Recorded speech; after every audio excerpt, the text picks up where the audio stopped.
bits in their French toast. I'm just going to crack those 2 eggs into a pie plate, and using a fork I'm just going to break these up a little bit before I add the rest of the ingredients. The reason I'm using a pie plate here is for when I go to coat my bread, it's just easier to do it in a wide, shallow bowl. To my eggs, I'm going to add in 1/4 cup of milk.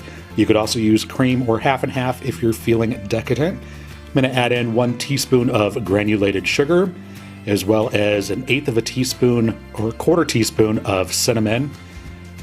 Just a pinch of salt, maybe 1/8 teaspoon or so, and just a quick splash of vanilla. Try and use real vanilla extract though. And using a fork, I'm just going to whisk these ingredients together. Just make sure that all the eggs are completely smooth. The milk kind of helps break up those eggs. You don't want any globules of egg on your French toast. You want a smooth batter. So just whisk that well. And let me just talk about bread for a minute here. I am using Texas toast. Texas toast is just regular sandwich bread, but it is actually cut thicker than regular sandwich bread. It's kind of a dry bread, crummy bread, and these particular slices are about 3/4 inch thick, and that's exactly what you want. You want a thick bread for this. And I'm just using this regular sandwich bread. You could use brioche if you wanted to, or French bread, you know, whatever kind of bread that you like. I just happen to like just plain old sandwich bread. It makes the best French toast to me. Now I've got a frying pan over medium-high heat here. It's actually between medium and medium-high. I'm going to add in about 1 teaspoon of vegetable oil, as well as just a little pat of butter. Now the reason I add both vegetable oil and butter is because I like the flavor of frying in butter. As well, butter kind of has a natural non-stick property to it, but the vegetable oil raises the burning point of the butter so the butter doesn't burn, because you definitely don't want burned butter on your French toast. Well, maybe you do, but I don't, so that's why I do both. And you want to make sure that your butter and oil are hot before you add in your first piece of French toast.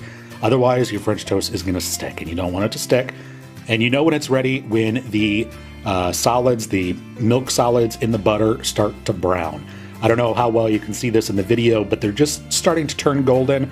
That is the exact time that your pan is ready for your French toast. So what I'm going to do is just kind of mix up my French toast, my batter mixture a little bit here. Make sure that the cinnamon isn't, you know, sinking to the bottom.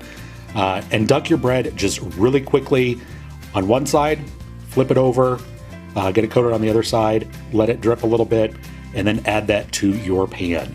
Now, a lot of recipes for French toast call for you to soak the bread. I do not like soaked bread for French toast. Maybe you do, I don't. I like my French toast to not be custardy.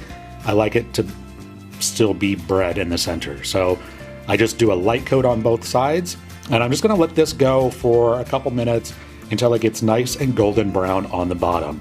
Don't be tempted to move your bread around, you know, just let the pan do its work, let the heat do its work.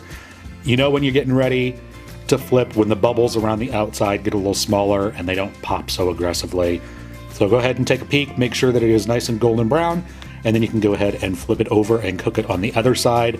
Again, just cook it for a minute or two, just until those bubbles around the outside kind of simmer down.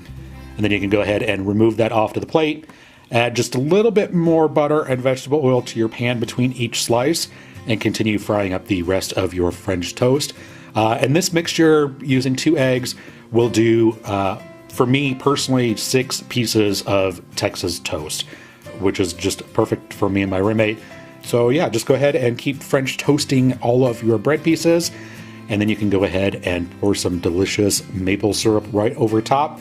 If you're feeling extra decadent, dust the top with a little bit of powdered sugar if you'd like. You can serve these with fried eggs and bacon on the side, or if you want, just like a little bowl of fresh fruit would be delicious.